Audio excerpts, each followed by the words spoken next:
It's estimated, Jim, that before settlers came into this area, that there were so many oysters in Pamlico Sound that the entire sound was filtered every day. That is incredible. I suspect that you could see the bottom in 10 feet of water in the summertime here at that time. In fact, one of the biggest hazards to navigation to these sailboats coming up the river was actually running into these oyster lumps that were building up out in the sound. My dad, who did sail dredging in the 30s, he said that there was a place right out here off of what's called Gum Thicket Shoal that was at least 500 acres of nothing but oysters.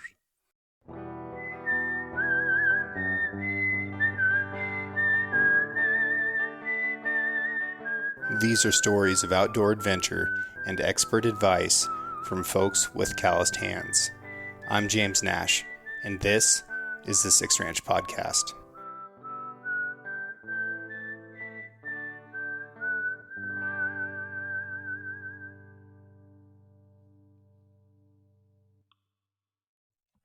Four years ago, I bought a new truck for the first time ever, and I was so excited. It was incredible. It smelled good. It felt good. I wasn't constantly afraid of breaking down, It was awesome. But after I drove it for a couple weeks, I do the same thing that I always do, and the back seat started to fill up with stuff. I'm guiding elk hunters and deer hunters, and I'm duck hunting, and I'm fly fishing, and all that gear just accumulates. And pretty soon, I wasn't able to take people with me anymore, and I was embarrassed. People would ask for a ride, and like, no, sorry, man, I've got too much stuff with me. But I couldn't put it in the bed because then it gets damaged by weather. So I go to the internet, and I'm looking for options, and I ended up buying a deck-to-drawer system. Now, this was a big purchase for me, but it's something that I felt like I needed, and it looked like it was going to be a good product, and it really was. Decked came out with a new drawer system this year, and they've made some meaningful improvements over the previous one. You have almost no wasted space in your truck bed now, so you can access the sides of the drawers, and then the drawers roll a full 18 inches farther out, so you can actually access the back of the drawer even if you don't have a lot of arm reach. There's some really strong tie-down points on top. They have a 400-pound load rating, so if you're going to haul something like a motorcycle or big coolers or whatever, you can really strap your gear down and make it secure. You can lock these drawer systems, so you can lock the drawers, or if your tailgate locks, then nobody can access the drawers anyways. So I actually feel like my stuff is more secure inside this drawer system than in the cab of my truck. That's a big deal to me. The complete deck system is made in America by Americans, and that's something that I love and appreciate. They've got one that will fit in any truck or van that's been made in America in the last 20 years plus. You can go to decked.com/sixranch and get free shipping. But just being honest with you, they get free shipping to everybody. I also, while you're there, want you to check out their deco line. So they've got a bunch of different boxes and storage containers that either fit on top of or inside of the drawer system, and those are built really robust. I saw the prototypes at an event this summer. I'm impressed. I'm excited to get my hands on them. I haven't yet, but the prototypes were super badass, and the ones that are in production model, they're available now over at decked.com. So even if you just need a place for some tools, or you need a new bow case, or something along those lines, go check that out. And if you're driving around right now and your back seat is just full of gear and you can't haul people around, maybe you should consider looking at the full deck drawer system, because it's a good piece of gear. It was a good purchase for me, and I hope it helps you.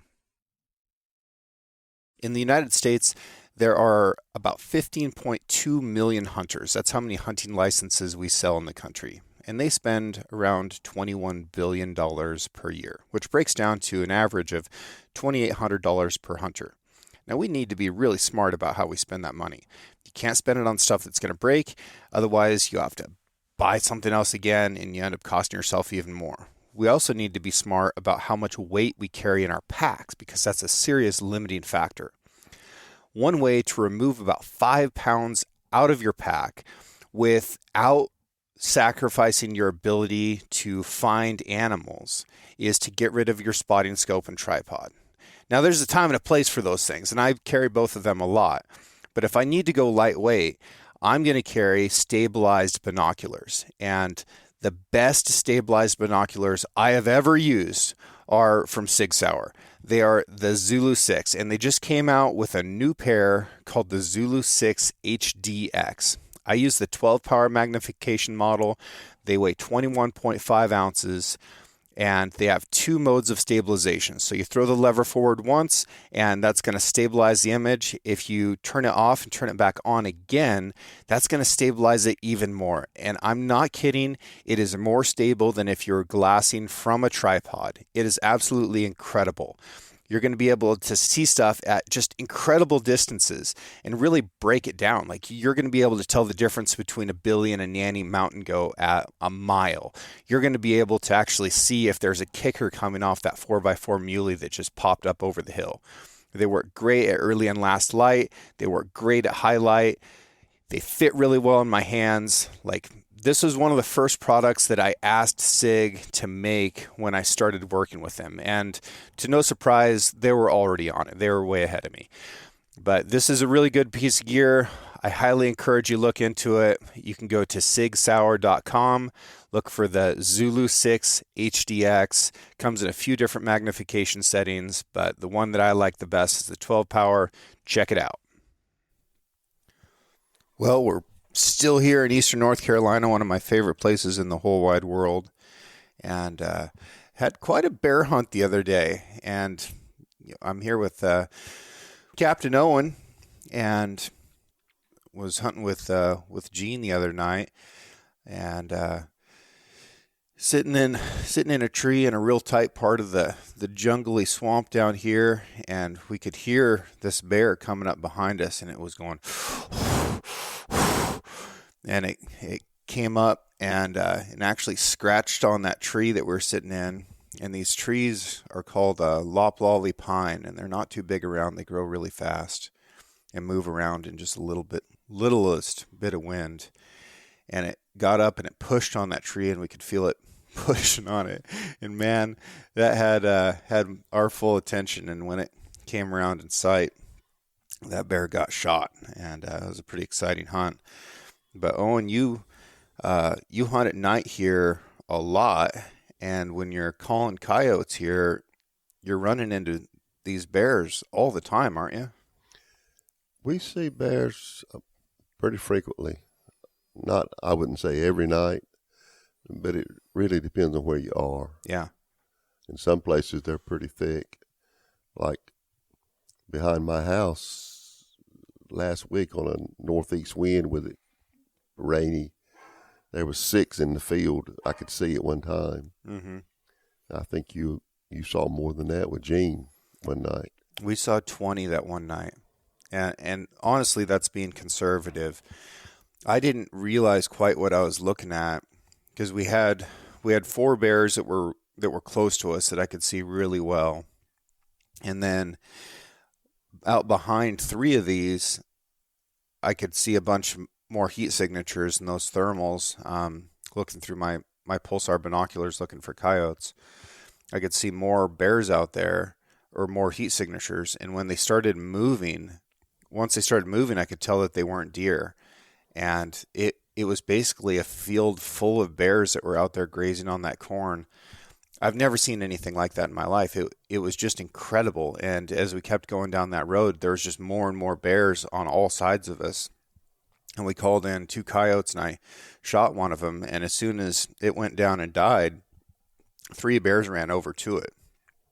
And I was like, well, that's a coyote I'm not going to go get a picture of. Those bears can have him.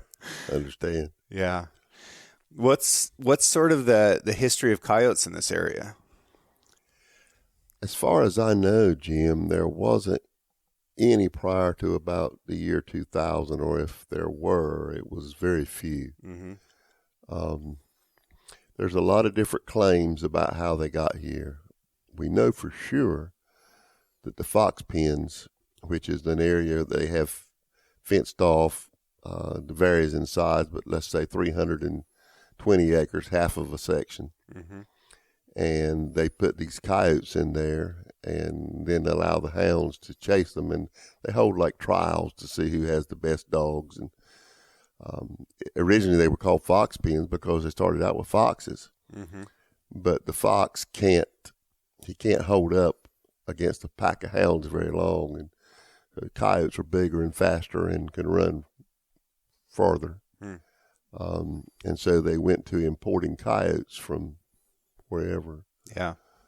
And eventually, of course, the fences got knocked down, hurricanes or Sure, one tree falls on it. Right, other than any kind of natural disaster, heavy wind that knocks it down, and some of the coyotes escaped. Yeah.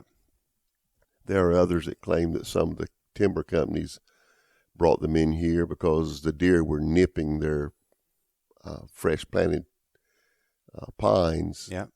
And they wanted to have something to help offset or control that.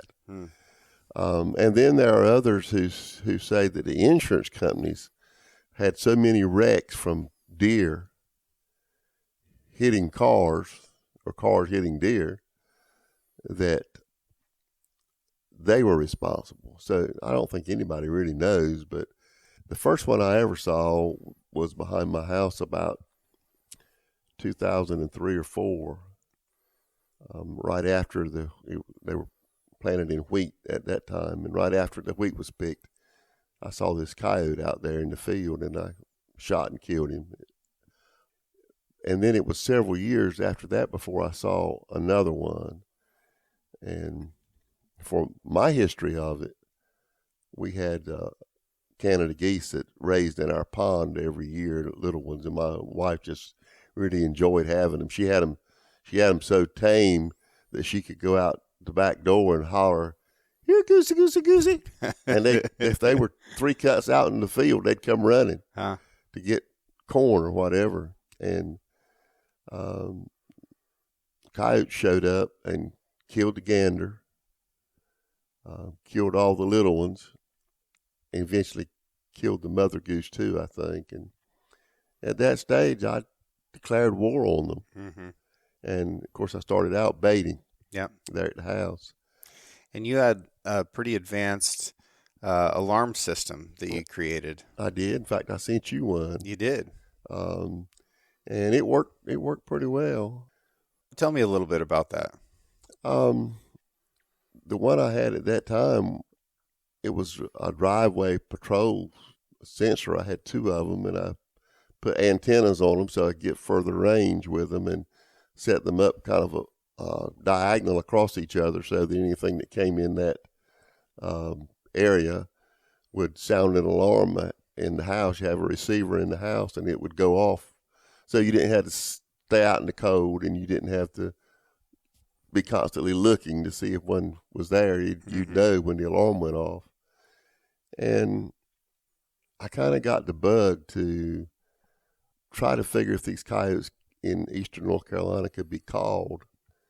I had a friend who had called some in the daytime, and I tried that initially, and he went with me, and actually we called out a pair. But I was so totally unprepared. That coyote came flying out in the field and hit our scent from where he had put the call out, and flew right back in the woods. I had an AR. I didn't even have time to do anything. Yeah. But within 15 seconds, another one closer came out. If I'd had a shotgun, I might could have killed that one. I shot at him as he dove back into the woods, same scenario. And after that, all the calling I did in the daytime, it was fruitless. And so I started out trying to night hunt with red lights. And we had some success. In fact, the first time I ever carried Gene, we killed a double. But lots of times the lights would spook them when they would show up. Yep. And so then we went to digital night vision, and that was an improvement. But still in all, the IR lights sometimes would still spook them because they couldn't see the IR itself, but they could see the glow right in the light. Yep. And so sometimes when you hit them with that glow from the light, they would recognize the source of it and take off. And so eventually we went to thermal scanners and then thermal scopes. Yeah. And then we improved the quality of the scopes. And so it's been kind of a learning process. And basically it depends on how much you want to invest. It can get expensive trying to see in the dark, which is, it's an unnatural thing for a human to be able to see in the dark. It's almost, I kind of consider it similar to our desire for flight. Like humans aren't supposed to fly, but we wanted it. We wanted it bad, and throughout history and mythology, that was always part of what humans wanted, was to be able to do something that they couldn't, and to be able to fly. Now that was a big deal. To be able to see in the dark, that's a big deal too. And as with flight, we need a machine to help us with it. And I've hunted coyotes my entire life, and the first time I hunted coyotes at night was pretty rudimentary, because I had a car battery, which weighed about half as much as I did, and some kind of light that I could wire to it. And I packed this thing way up a hillside and sat down and had my light all hooked up. And I think I had to alligator clamp it to the battery when I wanted it to be on. And I squawked a little bit on a call and just waited there in the dark until I could hear stuff rustling around the grass. And I alligator clamped that thing on, turned it around, and there was just eyes everywhere around me. And I was like, holy buckets, this is crazy. And I don't think I killed a coyote there.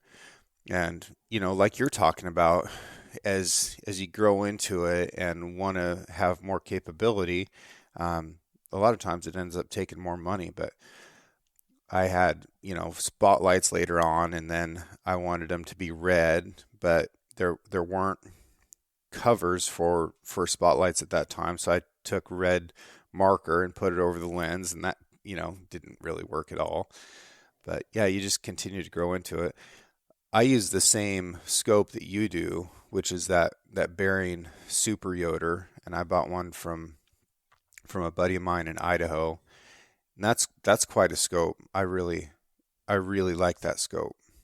Yes, I like mine very much. It has a really good image to it, and surprisingly good image in high humidity. Any thermal scope suffers when the humidity is up above 90%. But I have found that Super Yoder still maintains a picture well enough that you can shoot okay and have a pretty good definition of the animal. In fact, about a week ago, I was getting ready to make a coyote stand, and I got there early. And I had intended to take one deer this year for the processor, but I had taken a doe for a friend of mine, but I had not killed one for myself. And so as I was setting up my stand, getting ready, I saw a deer come out in the field. And he just walked right up to me, about 50 yards from me, and it was a little 5-point buck. And I thought, well, he's the ideal size. The Lord sent me the one I needed. And so I shot him with my .223, neck shot him. He just crumpled right up. I had recorded the video of it, and when I sent it to my son, I said, how did you like the picture on the Super Yoder? He said, Dad, I didn't even realize that you weren't shooting with a regular scope. And that was on black hot. Wow. Which once you get inside of 100 yards, the black hot really pops its definition. Yeah. Seems like beyond that, the white hot actually looks better. Yeah. But at least that's what I found. I don't know if that's what you found or not. I really lived in my thermals the most when I was in the tank, right? Whether it was training or deployed, the thermal was our primary optic inside that vehicle. And we only had two options, which was white hot and black hot. And if you're sitting in the tank for, days of your life, you're going to be switching that thing back and forth all the time to see what works. And for my money then, it really depended on the substrate that you were looking at. how is it rocky? Is it hilly? Is it flat? But I think it's important for people that are starting to use thermals to not just stick with whatever setting they get it on. Like you need to play with it from time to time, and maybe even day to day, or from one stand to the next, or like you're saying, depending on the range that you're looking at, and figure out what's working, because there are lots of settings that can make that thermal function better than what you may be currently sitting on. That's correct. It's like anything else. You've got to experiment with it, and it changes. And you've probably noticed this, Jim, but almost every night there will be one direction that the thermal will be sharper and clearer than it will be in the opposite direction. Yeah. I don't know if it's what the wind or what it is, but I have noticed that over and over again. You look one way and it's sharp, you look the other way, it's not quite as sharp, and so you try to adjust it to get it that way. But then when you look back, you have to readjust if you really want the very best picture. Some people don't care, they just want to be able to shoot. Right. The thermal's seeing heat and the heat difference of everything. And I think it depends a lot on what the sun was hitting last, and, how the wind is blowing and how it's cooling stuff off. Some of the worst thermal conditions are, first thing in the morning or last thing at night, when just about everything is the same temperature. And then if it rains a little bit, then it's just gray, it's just a gray world out there. Yes, rain makes everything the same temperature, and it makes it very difficult. That's one of the reasons I was pulled toward the Super Yoder, because it really it functioned above a lot of other scopes, in my opinion, in that type of environment. Yeah. I want to ask you about the seafood program at school. Can you talk to me about that? I think it's amazing that your guys' schools here have lots of different programs in high school to be able to develop kids into professions, instead of just this sort of cookie cutter program that everybody gets. Being able to have skills that make you valuable in the workforce immediately after graduating without having to pay some exorbitant fee to go to college or even to a trade school.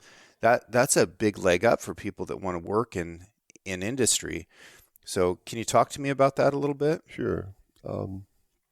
I graduated from East Carolina University in the spring of 1969, and my first job teaching was at the 8th grade level, and that was an experience.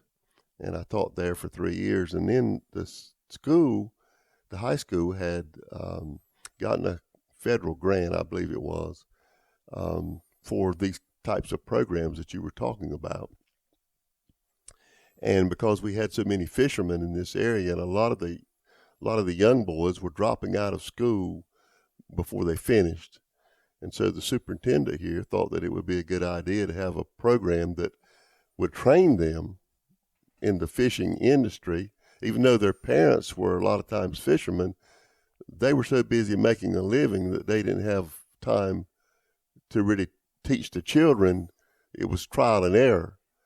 And so they put in for this grant, and they were able to buy a trawler, a shrimp trawler that was about 40 feet. And then we had 2 or 3 other smaller boats that we used to fish gill nets with as well. Cheryl Styron, who owns Garland Falcher Seafood now, was the first teacher of that. And he taught that for a year and a half, I believe. And then he got opportunity to be a part owner in Falcher Seafood, which he eventually owned all of. And so he dropped out of the teaching, and they needed somebody who had experience on commercial fishing boats that would take the job. And my dad was a commercial fisherman. I'd been raised around boats and on boats all my life. In fact, I sent myself through school, commercial fishing. And so they offered me the job, and I took it. And that was in 1973. And then for the next 25 years, that's what I did. I taught it was called Marine Occupations. And we taught everything that you would, navigation. We taught splicing rope, splicing cable, how to mend nets, rules of the road, everything that you would need to either be a commercial fisherman or a charter captain. And at one time, I had 160 students that had come through the program that were employed as commercial fishermen. About 40 of them owned their own big trawlers. And I retired in 1998. The program continued on for 2 or 3 more years, but it didn't seem to work out after that. But you're right. We had bricklaying, we had carpentry, we had forestry, agriculture. All those things were taught on the high school level. And then, after I had left the program, our governor at that time decided that everybody needed to go to college, mm-hmm. which is what you were talking about, right? Cookie cutter. Yeah. And so they went away from vocational education for the next, I don't know how many years, maybe 15 or 20 years almost. And these things were not being taught anymore. They had dropped all the programs. And then somebody realized, it's really nice to have an education, but somebody's got to build the buildings. Right. Somebody's got to catch the seafood. Somebody's got to farm the land. Yeah. And you can't always depend on somebody else to do it. And so finally they're coming back to realize that vocational education and having skills that you can get employed with, for instance, welding. Yeah. There is big money if you're a certified welder. Yep. And a lot of kids at that time got their start learning how to weld in the welding class at high school. Yep. And so these things can't just be left undone. You need to know those things. And a welder can get a job anywhere, anytime. Yeah, we need one piece of metal to stick to another, and that has been the case since we started working with metal. That's right. Yeah, and it's an incredible thing. I love it. Another thing that I really appreciate about this program in particular, besides that it sounds just fantastical for a high school to own a shrimp boat, right? Right.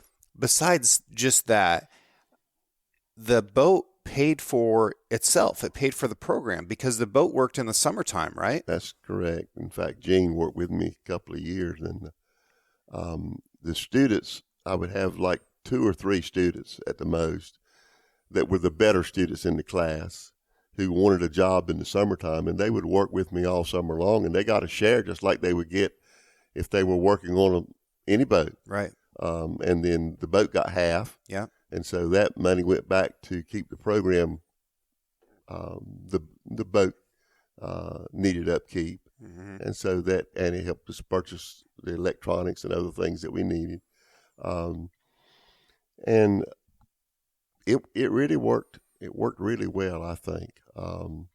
We didn't have, in fact, the thing that maybe I'm most pleased with, Jim, is that I did that job for 25 years and never had a student injured. Really? That's impressive. The worst that anybody ever got was I had one student that got his finger cut a little bit. And then I had another one that we had the outriggers on the trawler. We're down at the dock. We were painting the outriggers. And he started down the dock. He was wearing glasses and didn't realize he forgot the outriggers were down and ran face first into it and knocked his glasses off. Cut him a little bit across the forehead. But that was the extent of our injuries in 25 years. Yeah, and compare that to something like football, right? Where maybe most, kids are going to experience an injury at some point, and this is something that is widely accepted. Is like, you're gonna play football, you're gonna play sports, and so many kids are going to get injured in high school sports. And the smallest percentage of them are going to go on to make that into a profession. Yes, exactly. Whereas you're talking about 40 different students going out and actually owning their own boats And if they're doing that, not only are they gainfully employed, they're contributing to the food security of the area, and they're creating employment as well because other people are going to be working on those boats. It's just phenomenal to me. And I would love to see programs like that, come back. And I think it's just incredible. What was the name of the boat? Miss PCHS, named after Pamlico County High School. Okay. Most people don't realize that insurance company-wise, commercial fishing is the number one rated dangerous occupation. Yeah. Because you're working in hostile environment on a moving platform, often wet, Mm-hmm. and it's not unusual almost any year to hear of some grown man who has years of experience on commercial boats having an arm or a leg cut off in the winch, Yeah. or dying, falling overboard, whatever it might be. It was a miracle from God that we were able to do that for 25 years with students whose attention span is like 30 seconds. Sure. And never have anybody injured. In fact, the last day, my last class, the last exam, we had been out and we were winding the nets up, and the sheriff's son was working the winch, and he got his glove caught in the rope. We were winding the tail bags on the trawls up. He got his glove caught, and it would have wound his hand down into the winch. But I always stood right beside the winch, and so as soon as he got the glove caught, I was able to turn the winch off. And even on that size boat, those winches have so much power. Yeah. It would have torn his arm right off. Yeah. And I prayed right there. I said, Lord, just let me get this boat to the dock without anybody hurt. We're so close to the finish line. And I promise you, I'll never go back out on another boat. And they called me 2 or 3 years later. The man who had been running the program after I retired got called back because of the Iraq War. Mm. He was in the Coast Guard. He was a master chief. He got called back to active duty, and so they needed somebody to finish out the year.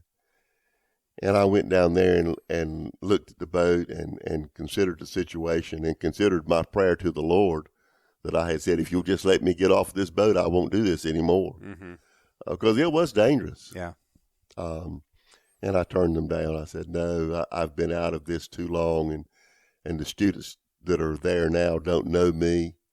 They don't know what I expect, and I don't have but a half a year to teach them. And so I'm just going to pass. And so that's when the program ceased to exist.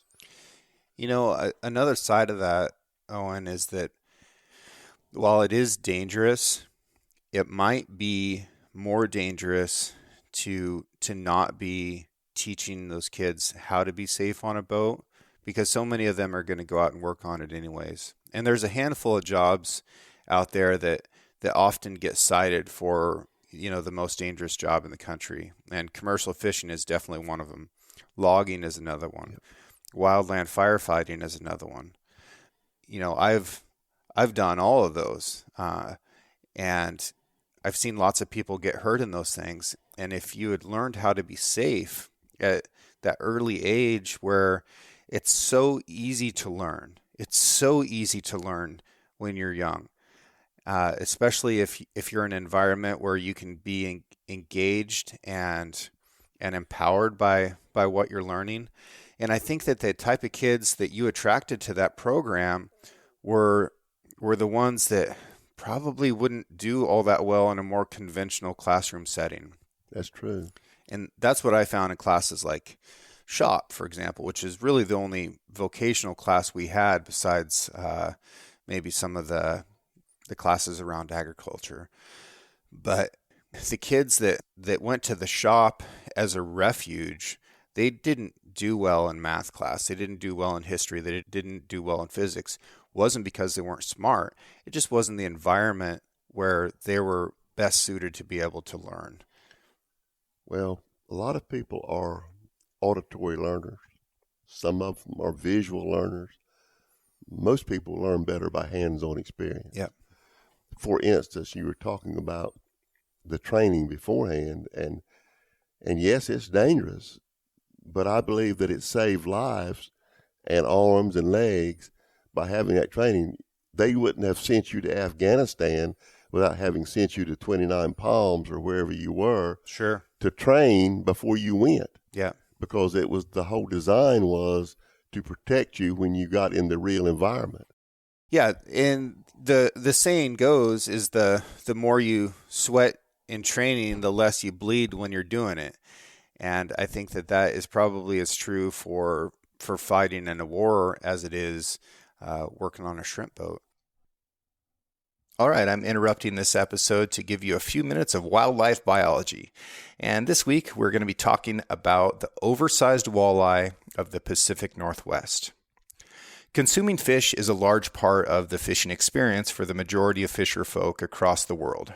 This includes any number of ways to prepare the catch, both on the national and international scale. Frying your fish is one of the most common preparations there is. In the U.S., attending a fish fry is a community affair and is a culmination of all the good things about fishing. Getting out on the water, catching fish, eating your catch, and sharing your experience with others through the fish tales and food. If we were to look at some of the most common species of fish to get battered and fried on any given weekend in the U.S., you got to talk about walleye. Walleye, Sander vitreus, are native to the Great Lakes, the Missouri River Basin, the Mississippi River Basin, and Canada. Walleye also exist outside of their native range and have made their way into the waters of the Pacific Northwest. Our focus today is specifically on the Columbia and Snake Rivers. Part of the reason walleye have flourished in the Columbia and Snake Rivers is because of the reservoir-like conditions created by the hydropower dams within these river systems. These dams create deep, slow-moving water that walleye can optimize their growth and feeding. Walleye are ferocious predators and are extremely piscivorous, consuming all things fish. Their prey depends on location and availability. In Lake Winnipeg and the Great Lakes, walleye will consume perch, cisco, smelt, shiners, invertebrates, certain bass species, crayfish, and sometimes frogs. Here in the Pacific Northwest, many of these species are not present. However, salmon and steelhead smolts are. These out-migrating salmonids are a common food item for walleye in the Columbia and Snake Rivers and have prompted the removal of daily limits and size minimums in the Columbia River. What's remarkable about walleye in this region is their ability to grow to astounding sizes compared to other areas throughout the U.S. For example, an angler caught a Washington state record 20.32 pound walleye behind the McNary Dam in 2016. And Oregon's state record is north of 19 pounds also, which is larger than the Minnesota and Wisconsin walleye records, which are 17 and 18 pounds respectively. This means that not only are they well suited for the Columbia River Basin environment, but that the prey is massively abundant. Because of the age and amount of fish that they eat, they experience an effect of bioaccumulation. Now, bioaccumulation is a substance being concentrated in a living thing, but in simple terms means that you are what you eat, for better or worse. For example, if someone goes out and ingests a large amount of marijuana, the THC will accumulate within their blood and stay there for quite a while, which is why you can fail a drug test after extended periods of time without marijuana use. So all of this fish consumption means that all walleye, but the massive ones in particular, accumulate high levels of mercury. Consumption of these chemicals can cause impairment of behavior and motor skills, can disrupt the endocrine, reproductive, and immune systems, and also cause neurological, kidney, and liver damage in humans. Accumulation of mercury can occur as a function of prey type, but also time and exposure. While walleye might not consume high amounts of mercury in a single meal, the fact that some Columbia River fish get to be up to 10 years old and big, allowing them to presumably hold lots of mercury. Not to mention that mercury is a pollutant, and that when methylated by bacteria in the water, it is biomagnified. This presents a weird conundrum for anglers who catch these oversized walleye. Should I eat this fish? While we here at Six Ranch Outfitters are not doctors, we are suggesting moderation in oversized walleye when it comes to the next fish fry. But killing these walleye is an exceptionally good choice for anglers in this region, as they contribute lots to the population, and they can eat a lot of native species, including outward migrating salmonids like your salmon and steelhead. In the spirit of conservation, all walleye should be retained and removed from the rivers that anglers catch to protect our native fish species like salmon and steelhead, and non-game fish to promote the rich culture and heritage surrounding these species. But it wasn't just shrimp that you guys were after. Didn't you fish for scallops and some other stuff? Well, we did a lot of oystering with a dredge on the same boat. We just changed the rigs around to where we pulled a dredge. And then in the spring of the year, for many years, we fished gill nets up the river for shad and stripers and other fish that were running in the spring of the year. These anadromous, I guess they're called, fish that they live their life out in the ocean, and then when it comes time to spawn, they come into fresh water to spawn. And so we fished those too. We had 3 small boats that I would divide up the students on, and we would all fish within sight of each other, but that way we could cover more nets at one time. In fact, one of my students that owns a fish house right down the road here, not very far, I missed the boat one day and I didn't see it, and I thought, well, what happened to those guys? And when I got back to the dock, he was there to the dock. I said, Wayne, what are you doing to the dock? He said, my hands were cold, Captain Owen. I said, well, you've chosen a heck of a profession if your hands are going to be cold. Yeah. But now he's 60-some years old, and he has made his living commercial fishing all of his life. And so he got beyond the cold hands. Yeah. I got to see Alex's oyster operation out here the other day, Lighthouse Shoals oysters. That is incredible. And there's something going on here that I think folks need to understand. We're in an area which is in estuary, so there's rivers, freshwater rivers, that are running into a sound, which is a giant body of water between mainland North Carolina and the Outer Banks, Pamlico Sound. And the Neuse River is the largest of those that comes in here. At its mouth, the Neuse is the widest river in the world, and it feels like it when you're out there in it. Feels like you're on the ocean. And this is just an incredibly important habitat. Now, any place that you've got fresh water coming in to salt water in an estuary situation like this, there's going to be things in that fresh water that's flowing out to the ocean that need to be filtered out of that water. And oysters are nature's mechanism for doing that filtering. And each one of these oysters is filtering between 15 and 50 gallons of water a day. And in just this little tiny area where Alex had this one oyster farm, and when I say tiny, I mean like an acre. He said he had around 2 million oysters in there. So you take 2 million times somewhere between 15 and 50 gallons. It's just a gargantuan amount of water that's being cleaned out by those oysters. And, you know, this is a public waterway, and he's having to rent this space from the state. Whereas I think the state should be paying people like Alex for that service, because, you know, he's doing an incredible thing to be able to clean that water before it gets out to the world's ocean. It's estimated, Jim, that before settlers came into this area, that there were so many oysters in Pamlico Sound that the entire sound was filtered every day. That is incredible. I suspect that you could see the bottom in 10 feet of water in the summertime here at that time.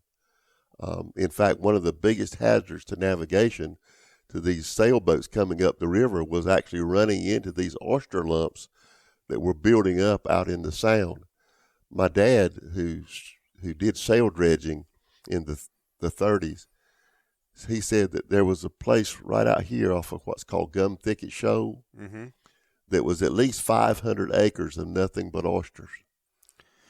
So was there over harvest from commercial boats? Is there too many chemicals that are coming downriver? Like what's hurt the wild oysters? Well, Chesapeake Bay was the initial start of the big oyster industry. And when the boats up in Chesapeake Bay began to deplete the oysters up there, in fact, they had so many oyster lumps out in the deep water up there that sometimes the boats would actually run into them, the ones that were just under the water, and sink the boats. Yeah. But they caught so many oysters up there that they moved south. And actually, the oyster was the very first commercial fishing regulation that was placed in North Carolina back about 1890 or something, because there was like this big fleet of Virginia boats that came into North Carolina, like 290 different sailboats that were dredging all over Pamlico Sound. And even though they couldn't turn around because they were sail dredging, they had to sail across a place. Okay. And so it took a lot of oysters in one area to be able to do that. My dad said this one place out here in where I was just telling you about, that those dredges they were pulling at that time were like 180-pound dredges. Okay. And they would hold 7 bushels of oysters in each dredge. They pulled 2 dredges. And he said they could wind those dredges 5 times full before they sailed off and had to turn around and come back. So that's a big place of oysters. Yeah. He said 2,000 bushels a day on one sailboat was not unusual. And a bushel is about a 5-gallon bucket, isn't it? Yeah. Well, it's more than a 5-gallon bucket. Is it? Yes. Just to give people an idea, what is it? It would be 2 slack 5-gallon buckets full if you didn't round them up high. Okay. So that's 2,000. That's a lot of oysters. That's just one boat. Right. And a day. Yeah, a day. Wow. And so though all those boats depleted the oysters, and that probably started the decline of the water. Yeah. And then the influx of people who wanted to build golf courses and sanitation, where one time, a lot of the cities were just dumping their sewage right into the rivers. Yeah. And of course, we've cleaned that up somewhat, but we went through a period of years here in the 80s where there was no catch of oysters in the deep water in Pamlico Sound on the western side of Pamlico Sound. Now, the eastern side, closer to the ocean, got filtered from the tide change better, but there's not much tide change on the west side where we are. And then we had a hurricane that came along and sort of flushed everything out, and the oysters began to grow again. Well, immediately what happened was a lot of people who were involved in other parts of commercial fishing, because the oystering was good, they turned to catching oysters. And it didn't take them very long with newer equipment, with GPS, to pinpoint right where the oysters are, so you didn't have to find them. Once you found them, they couldn't move. They were stuck there. Right. It didn't take long before they began to deplete the good catch that had occurred. Yeah. Now, there's some things that I didn't understand. I learned quite a bit in the short amount of time that I spent with Alex. He had just put 150,000 oyster seeds in, little baby oysters. And if you want to imagine that, it's about the size of the nail on your pinky finger. That's how big these oysters are. And they cost him, I think he said 2 cents a piece, somewhere in that range. Not all of them are going to make it. So he puts all those in. He's harvesting those oysters when they're about 3 inches long. And for me to look at an oyster, I would think this is an organism that has to have many, many years to be able to grow. But they're actually hitting that 3-inch mark, which is what the restaurants are looking for, by a year. So a year from now, he's going to be able to harvest those oysters that he's planting this week. And then he's going to be able to have new ones going in all the time and constantly be doing that. Another thing that he's doing with his system is he's got these great big racks that are full of trays of oysters, and he's going out and he's cleaning them off on a regular basis so that more water can filter through them. But they're suspended off the bottom a little bit so that they can filter even more water.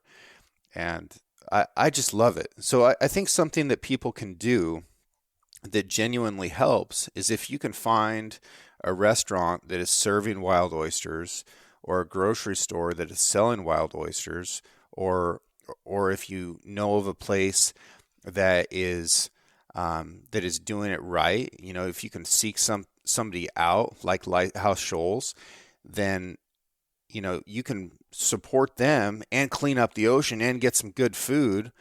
That's stuff that everybody can be doing. And I just think it's really important to know where your food comes from and how it's produced and things like that, so that you can make decisions that are beneficial to the environment. A lot of farmed fishing, I don't necessarily think is a good thing. I think some of the salmon farming is doing bad. I think some of the shrimp farming is doing bad. But from what I saw with this particular oyster operation, I was really impressed. And everyone here cares really deeply about seafood and about the marine environment. And there's still mysteries to be told.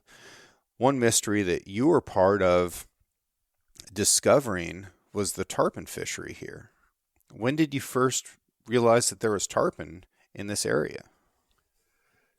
I had some experience with my dad, because he ran a big trawler, 70-foot class trawler, for years when I was growing up, and so I was out on the boat with him some. But I had another friend who told me that up Neuse River, that at certain times of the summer, that he would see tarpon rolling when he was trawling. And of course, these tarpon tend to follow along behind trawlers because they're able to feed on the dead fish or scrap that goes back overboard. But nobody had ever done any fishing for them. And so it was probably like 1972. We had a lot of gray trout and big croakers that had come into Pamlico Sound. They just showed up overnight.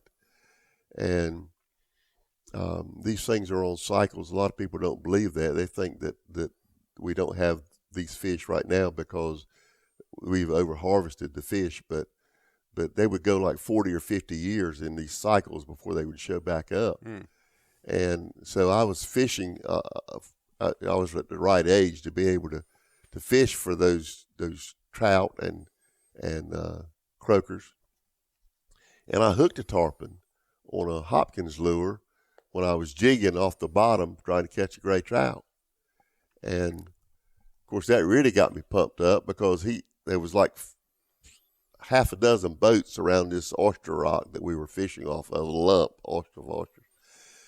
And somebody had called me on the radio, and I had laid my rod down in the boat, and I was talking on the radio. And when I got through, I picked the rod up. When I picked it up, the tarpon hit the lure, and he ran out in the middle of all those boats and jumped. And of course, I can still see it even 50 years later.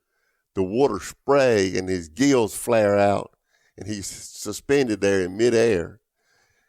And I thought, well, now if I can catch one on a Hopkins lure accidentally, there's got to be some way to catch them consistently. Yeah. And so I began to read Saltwater Sportsman and all these other magazines that I could find to try to figure out a way. And what we came up with was just fishing for them on the bottom with cut bait.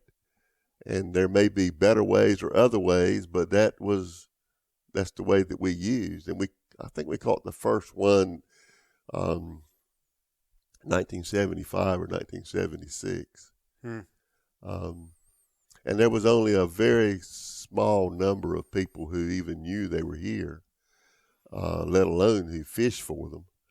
And we did everything we could, in all honesty, to keep it secret. We didn't tell anybody about it. In fact, Gene worked with me some of those summers after I had started catching them, and he never knew that I was tarpon fishing, watching for them all the whole time that we were working to see if I saw any anywhere. Yeah. He didn't know anything at all about it until we got back here after the Gulf War, about 1995 or 6. And so all those years we had been catching them for 20 years, and he had no clue that they were even here.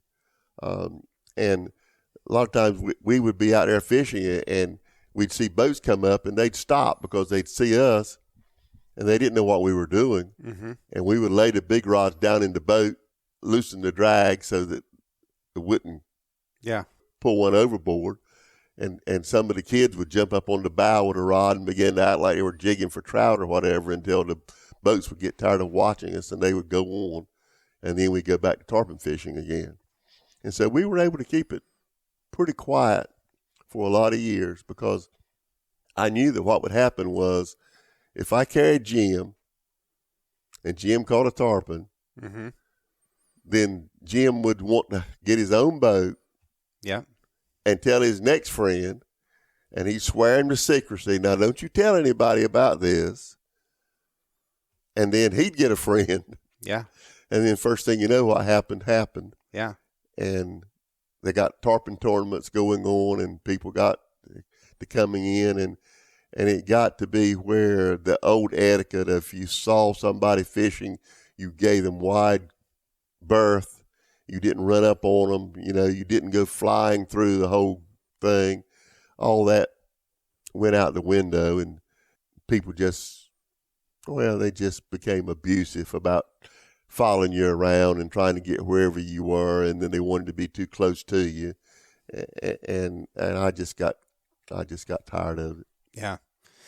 So you felt like other people fishing changed your experience, not so much just because they were out there, but because they didn't have good etiquette in being out there. That's right.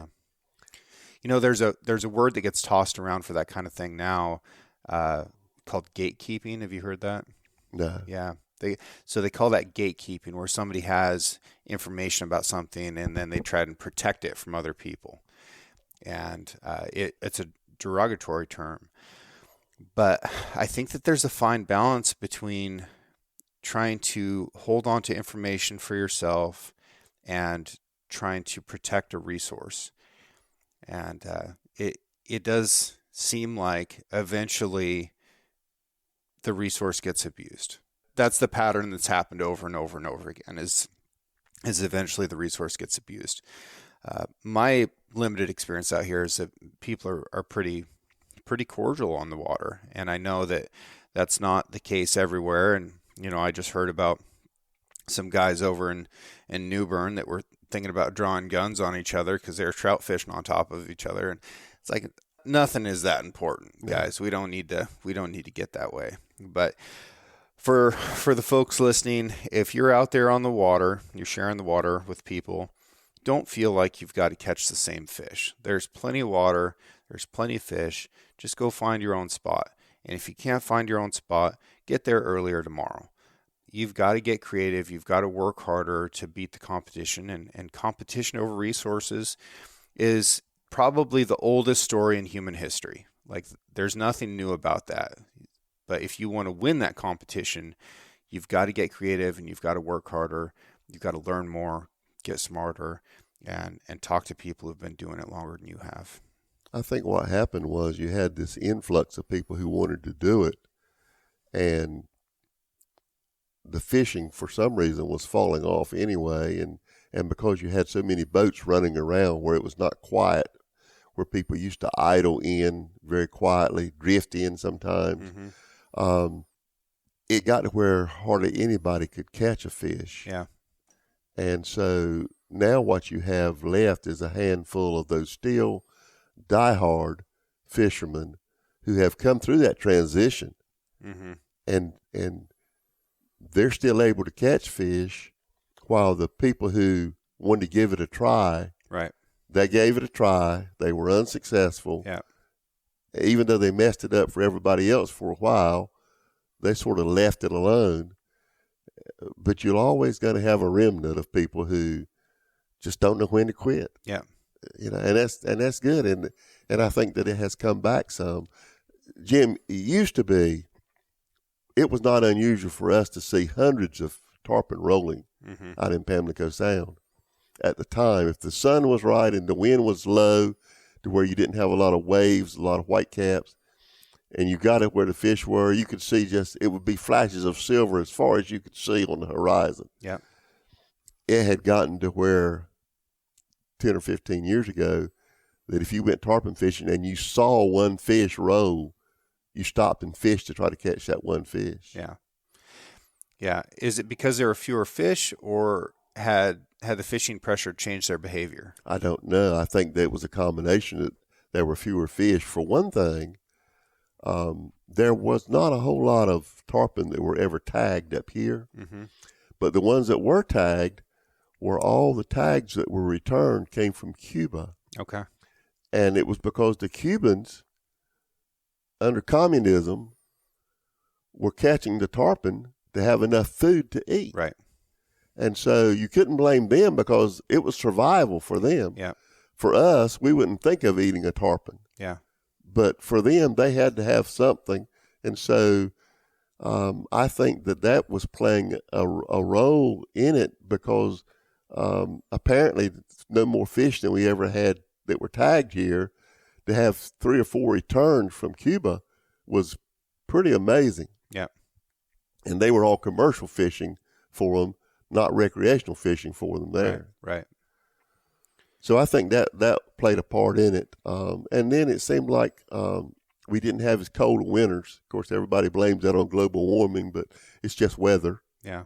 And you go through these cycles, and the fish began to move north. There's a pretty good tarpon fishery up in Chesapeake Bay.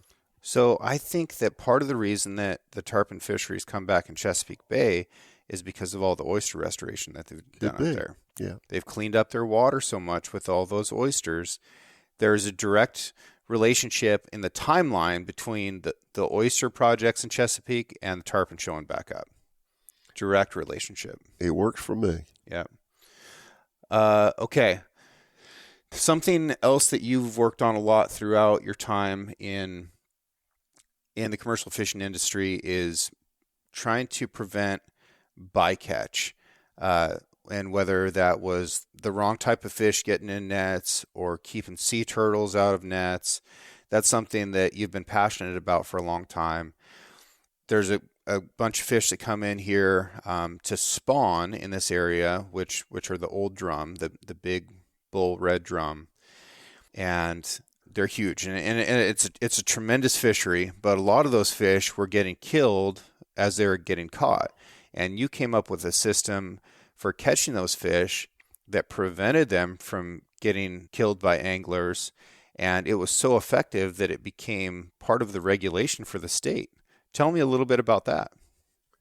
Well, the first part that you mentioned was the bycatch reduction devices, and we had some grants through the state to study these different devices that people were coming up with, and so we were able to actually do the control work to find out if they worked. Mm-hmm. And we certified several different devices that would get anywhere from 40 to 60% reduction in the amount of finfish that were being trapped inside the nets. In other words, these devices allowed them to escape without losing the shrimp. Yeah.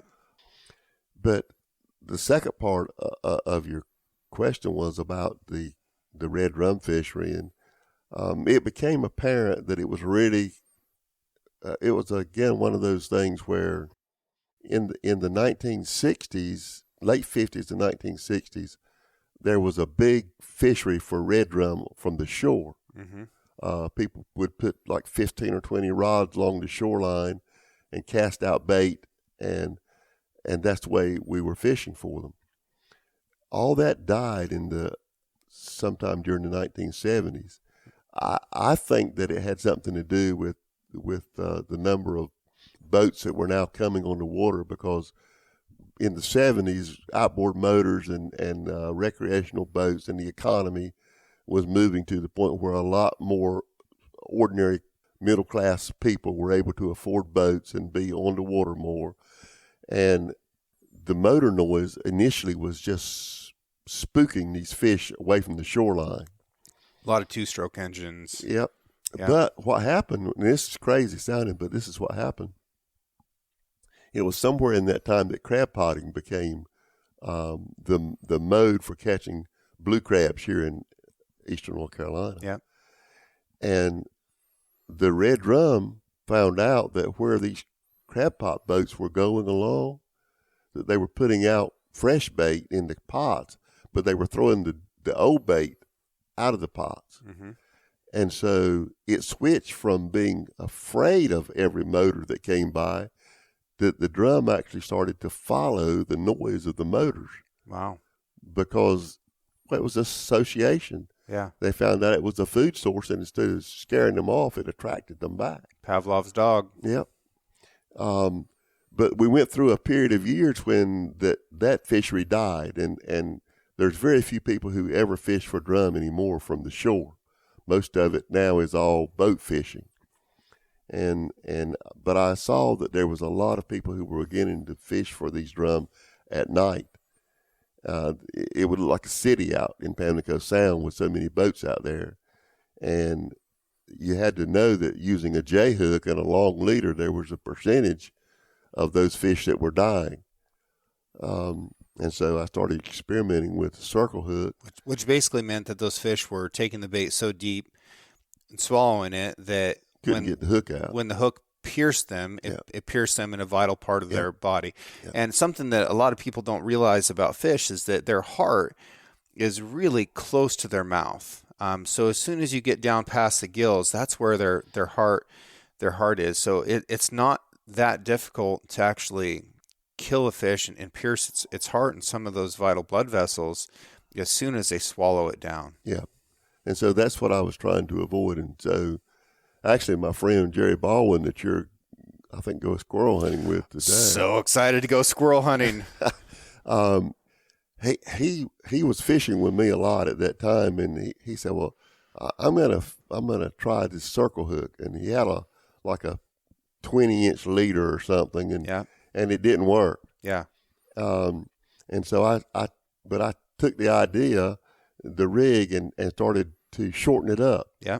And each time I would shorten it an inch, I would see fewer fish be hooked deep. Mm. And finally I got it down to 6 inches. Yep. And it was getting like 96% lip hook rate. Okay. At 6 inches. But then I went even shorter and went to 3 inches. And that was the ideal. It was to get like 98, 99% of the fish that you hooked would be hooked in the corner of the mouth. It was really amazing. Yeah.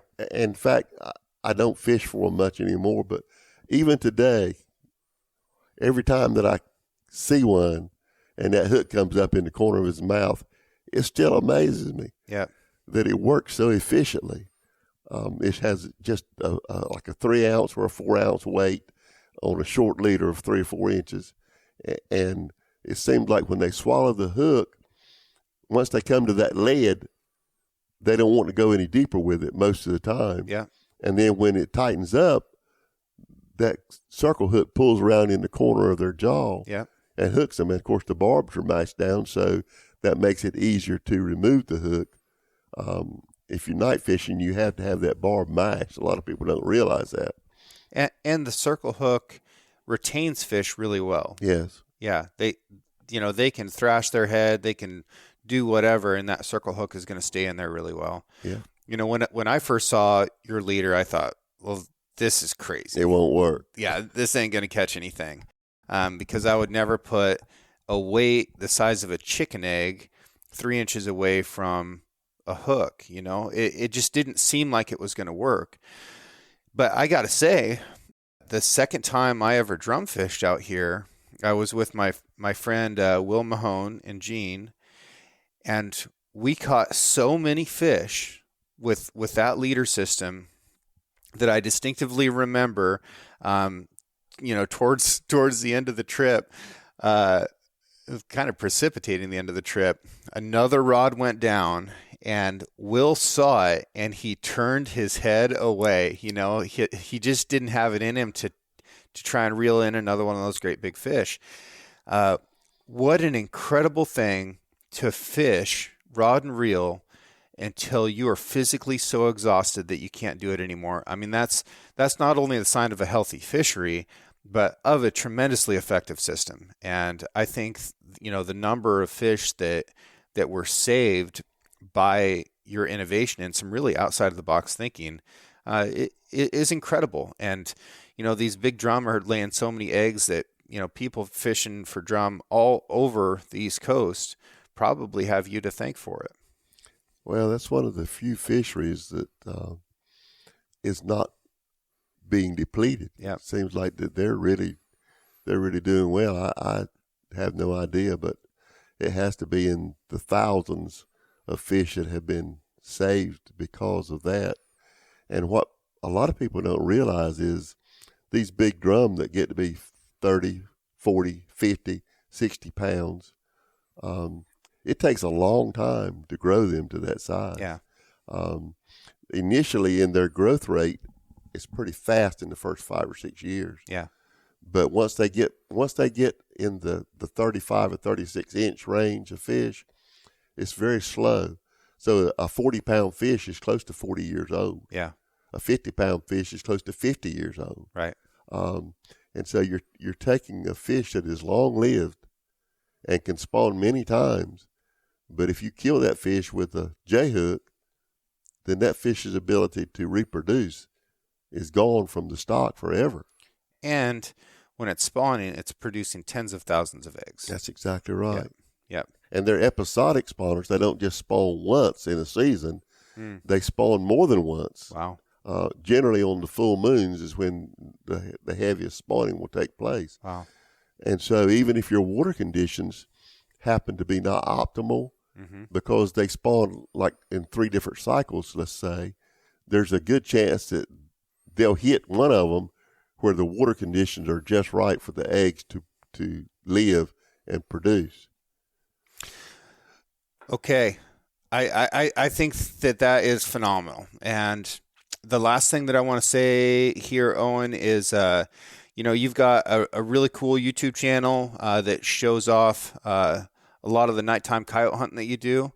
And I will say that there's a little bit of gatekeeping involved there. I know you're keeping some secrets, but you're still showing a lot of good hunting, and I appreciate what you're doing. I think you're saving a lot of deer and turkeys and all kinds of wildlife from what is definitely an invasive species here, being the coyote. The first coyote I killed on this trip is the longest coyote I've ever seen in my life, and I've hunted them all over the country.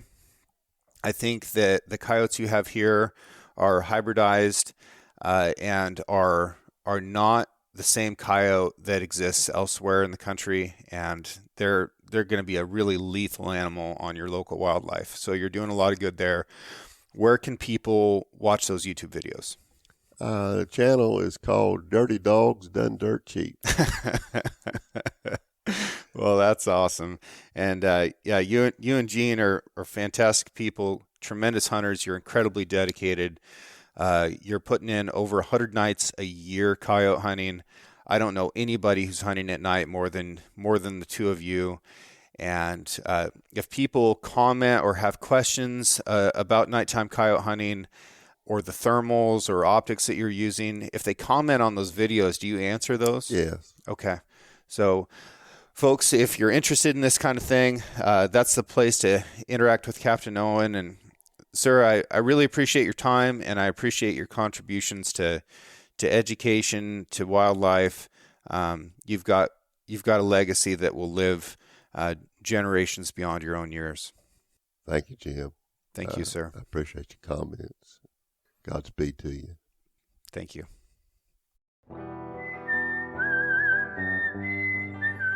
Thank you all very much for listening. I'm going to keep bringing you these stories from normal people just like you who have done extraordinary things. Everyone is an expert at something, and they have interesting perspectives on life and work and the environment and all the things that we care about. I'm going to keep bringing that to you. And I want to thank you so much for making this show possible.